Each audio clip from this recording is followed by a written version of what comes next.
77 people. One school, one store where a bottle of laundry detergent costs $44.15. One concrete slab in the middle of the village where a helicopter lands because there is no other road in. And 4 kilometers away, across a strait of ice you could walk in an hour, a second island rises out of the fog, larger, darker, empty, that belongs to Russia. This is Little Diomede. Iŋaliq, in the language of the people who have lived here for centuries, a word that means simply the other one. From the doorstep of any house you can look east into today and west into tomorrow. The international date line passes between the two Diomedes, and the Russian island is a full day ahead. People here call their own rock Yesterday Island. The runway used to be the sea itself, a strip carved into the winter ice each year. The ice no longer holds, and the border in the water has been closed, with 2 brief exceptions, since 1948. So if tomorrow is right there, close enough to see, close enough to hear, why has almost no one been allowed to cross for nearly 80 years? And how does a village of 77 survive on a slope of stone, with no road, no runway, and a sea that no longer freezes the way it used to? Find the place where 2 continents almost touch. At the top of the Pacific, where the Bering Sea narrows into the Bering Strait, Alaska reaches west and Siberia reaches east, and in the gap between them sit 2 islands. The larger, Big Diomede, is Russian. The smaller, Little Diomede, is American. Between them lie about 3.9 kilometers of water, and most of the year ice. Little Diomede is not much more than a mountain standing in the sea. It covers roughly 7 square kilometers, and it climbs almost straight up out of the water to a summit 494 meters high. There is no flat ground, there is no beach to speak of. There is one place where the slope relents enough for people to build, and that is where the village clings, on the western shore, facing Russia. Everything the community owns is stacked into that one narrow shelf of rock. A community centre, the school, a medical clinic, a church, the store, fuel and water tanks, a boatyard, and the houses, wooden, close together. Climbing the slope on stilts and stairs. There is nowhere else on the island to put anything. When the sea rises, all of it is in the same front row. The Alaskan mainland is about 25 kilometers to the east. The village of Wales at the tip of the Seward Peninsula is the closest neighbour on the American side. In good weather, you can see it. In bad weather, which is most weather, you cannot see the end of your own street. And then there is the line. 600 meters west of the island runs the international date line, the invisible seam where the world's calendar folds over on itself. It threads the channel between the 2 Diomedes so precisely that the islands are known, half-jokingly, as yesterday and tomorrow. When it is Sunday morning on Little Diomede, it is Monday morning on the rock across the strait. The climate does not care about calendars. Winter lows drop to minus 40 degrees Fahrenheit. Summer averages hover around 50, though in recent years the thermometer has climbed into the 70s, numbers no elder here remembers from childhood. The wind comes off 2 seas at once. The fog can sit for days. For most of history, this geography was not a prison. It was a bridge. The strait is shallow, and in the last ice age it was dry land, the corridor across which people and animals first walked from Asia into the Americas. The Iñupiat who settled Little Diomede understood the strait as a highway of ice and open water, with cousins and trading partners on both shores. The mountain, the ice, the line, this is the whole stage. But it was a political decision, not a geological one, that turned the bridge into a wall. The people of Little Diomede are Iñupiat, 96% of the population today, and for as long as anyone recorded, they moved freely across the strait. Big Diomede had its own village, families married across the water. Hunters followed the walrus wherever the walrus went, and the walrus did not carry passports. When Russia sold Alaska to the United States in 1867, a line was drawn on paper through the strait, and it happened to fall between the 2 islands. For 80 years the line meant almost nothing to the people who lived on either side of it. Traders came and went. missionaries came and stayed. The two Diomedes remained one community with two governments neither of them had asked for. That world ended in 1948. The Soviet Union closed Big Diomede, removed its native population to the mainland, and turned the island into a military outpost. The two villages that had been one people for centuries were cut apart in a single season. Alaskans gave the new barrier a name that stuck: the Ice Curtain. For 4 decades the curtain held. On clear days the people of Little Diomede could see the buildings on the Russian side. They could sometimes see the soldiers. They could not visit their relatives' graves. Then, in August 1987, a swimmer named Lynne Cox entered the water off Little Diomede and swam roughly 3.5 kilometers through water just above freezing to Big Diomede, from the United States to the Soviet Union, from today into tomorrow, and was congratulated by both Ronald Reagan and Mikhail Gorbachev. It was a symbolic crack in the ice, and for a few years the crack widened. Reunions followed. Families who had not seen each other in 40 years met on the strait. But the opening was brief. The last documented exchange of visitors across the channel came in 1991. After that, the border hardened again, quietly, without a war, simply by the accumulation of rules on both sides. It would take until July 2018 for another reunion to be arranged, after years of preparation, and even then the weather delayed it by 5 days. The people of Little Diomede have learned that on this rock, permission is only the first obstacle. The sea decides the rest. The sea has been deciding other things too. In 2003, the community built a gabion wall, cages of rock along the shore, to hold back the erosion eating at the village. A single severe autumn storm damaged it almost immediately. The list of what the water threatens reads like the entire inventory of the town: the community centre, homes, the water and fuel tanks, the roads, the boatyard, the school, the clinic, the church, the storage sheds. On Little Diomede there is no somewhere safer to move to. There is only the slope. So the village that once stood at the centre of a world became the edge of one. And an edge, on an island with no flat ground, is a hard place to make a living. Start with a number, because the number tells the story. In 2000, 146 people lived on Little Diomede. In 2010, 115. In 2020, 82. The most recent count is 77. Every decade, roughly a third of the village leaves. For Nome, for Anchorage, for a life where the store is not 200 kilometres of water away. Those who stay live in wooden houses stacked up the slope above the shoreline, tied to the rock and to each other by boardwalks and stairs. There is no water system. The island is solid stone, you cannot lay pipes in it. Water comes from a mountain spring, is stored in a steel tank, and is carried by hand. Electricity comes from diesel generators, and the diesel comes by barge. Once, in summer, when the sea allows. Everything else comes by helicopter. Mail, medicine, the groceries for the store, and, in winter, the people themselves, because there is no longer another way. For decades there was.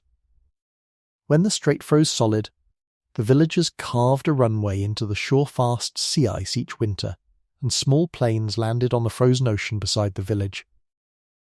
That runway is gone, not the idea of it, but the ice that made it possible. The winter ice now arrives later, leaves earlier, and freezes thinner than it did a generation ago. It can no longer be trusted to hold an aircraft. In its place, a concrete slab in the middle of town serves as the heliport. When the helicopter cannot fly, and in the storms of the Bering Strait it often cannot, the island is simply closed. Closed means exactly that. No mail. No fresh food. No way out for a medical emergency beyond what the clinic can handle. There have been stretches when the only helicopter serving the island was out of service, and the deliveries of food and mail stopped altogether until officials in Washington were pulled in to restore them. 77 people learned to keep a deep pantry. That single fact reorganises everything about the cost of living. In the village store, a bottle of Tide detergent costs $44.15. A 5-pound bag of Himalayan sea salt is $32.59. Every can, every diaper, every box of nails has ridden a helicopter across open water to get here. Jobs are few: the school, the clinic, the tribal and city offices, the store. The fuel and power operations. Most families combine a little cash income with what the land and the sea provide, and on Little Diomede what the sea provides is enormous. A single walrus weighs more than 2,000 pounds.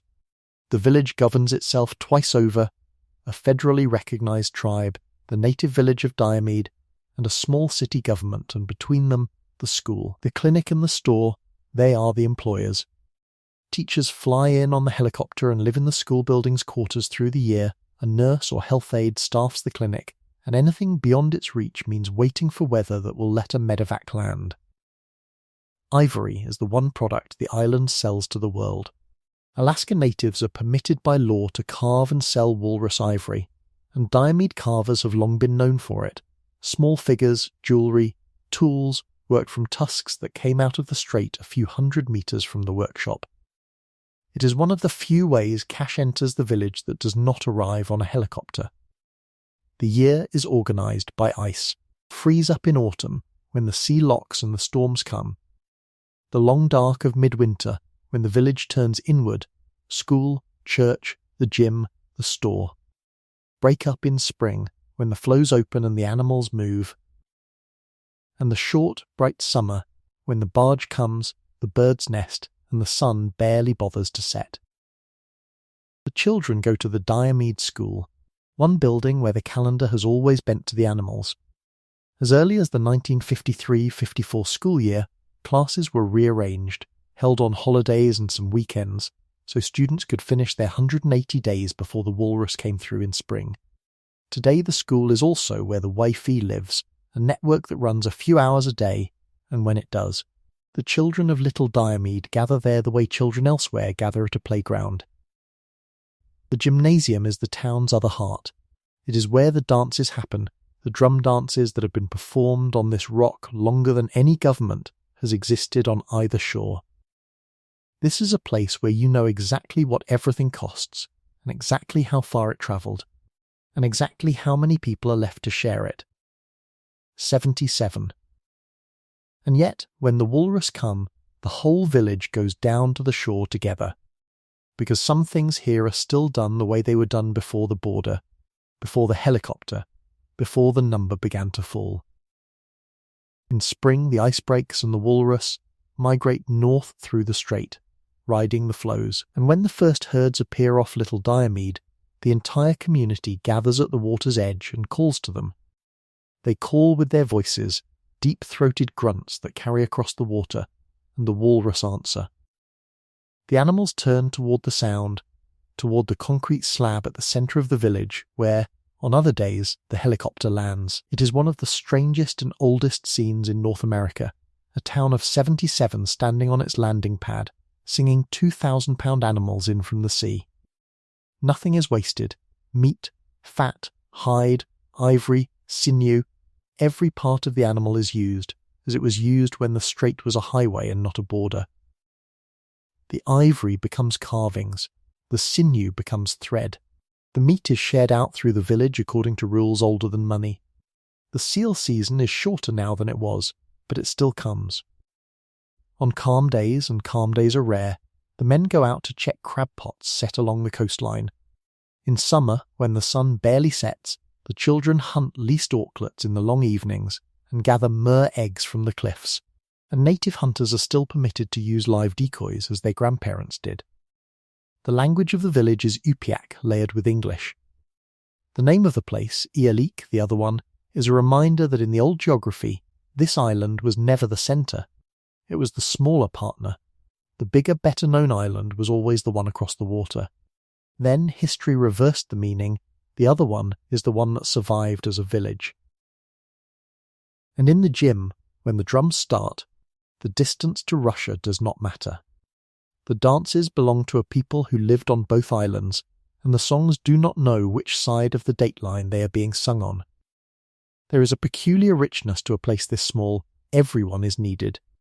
A village of 77 cannot afford a spectator. When the walrus come, everyone hunts or cuts or carries. When the helicopter lands, everyone knows what is on it. When a child is born, and children are still born here, the whole island is, in a real sense, the family. But a village that lives by the ice is a village that lives by something it no longer controls. Little Diomede has always been a place of birds and ice. The cliffs above the village are an important bird area, home to seabird colonies so dense that the sky itself seems to shift in summer. Auklets, murres, puffins, wheeling off the rock in tens of thousands. Below the birds is the strait, and the strait has two lives. In summer it is open water, grey, cold, restless, carrying walrus and whales north. In winter it becomes a landscape, a plain of sea ice, cracked and refrozen. That once joined the island to the mainland and to Russia in a single white floor.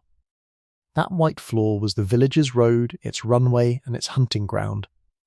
Hunters walked and drove across it. Planes landed on it. And each spring it broke up on a schedule the elders could predict almost to the week. The schedule is broken now. The ice arrives later and leaves earlier. It freezes thinner. In February 2018, an Arctic heatwave produced a record melt in the strait, in the middle of what should have been deep winter. Summers that used to average around 50 degrees now reach into the 70s. The island itself is moving. Little Diomede sits on permafrost. And as that permafrost thaws, the ground beneath the village creeps downhill, sliding toward the sea at 2 to 6 centimetres a year. On a slope this steep, with houses built into it, that is not a statistic. That is a foundation. The storms are heavier, the erosion faster, the flooding along the shore more frequent. But the elders will tell you that the true threat is not the wind or the water. It is the absence of ice. Because without ice, there is no runway, a shorter hunt, and a thinner floor between the village and the open sea.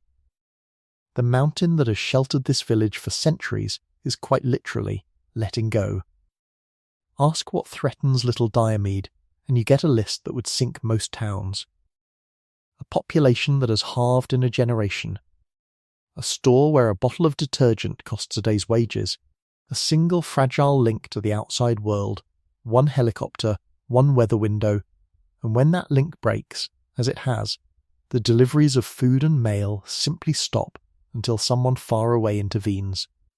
The social costs of isolation are real here, and the community does not hide them. Alcohol, abuse, the despair that comes with few jobs and no way to leave in a storm. National Geographic, reporting from the island, found the problems documented alongside the resilience. Because on a rock this small, nothing stays hidden.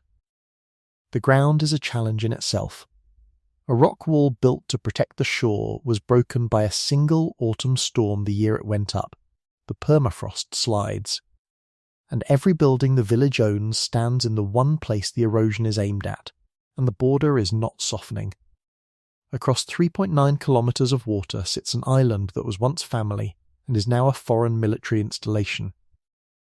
The reunions that seemed possible in 1987 and 1991 became, by 2018, a 5-year project delayed by 5 days of weather.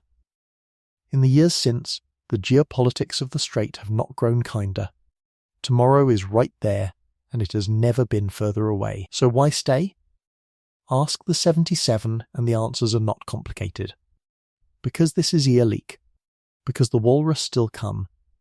Because the graves are here, and the drums are here, and the cliffs full of birds are here.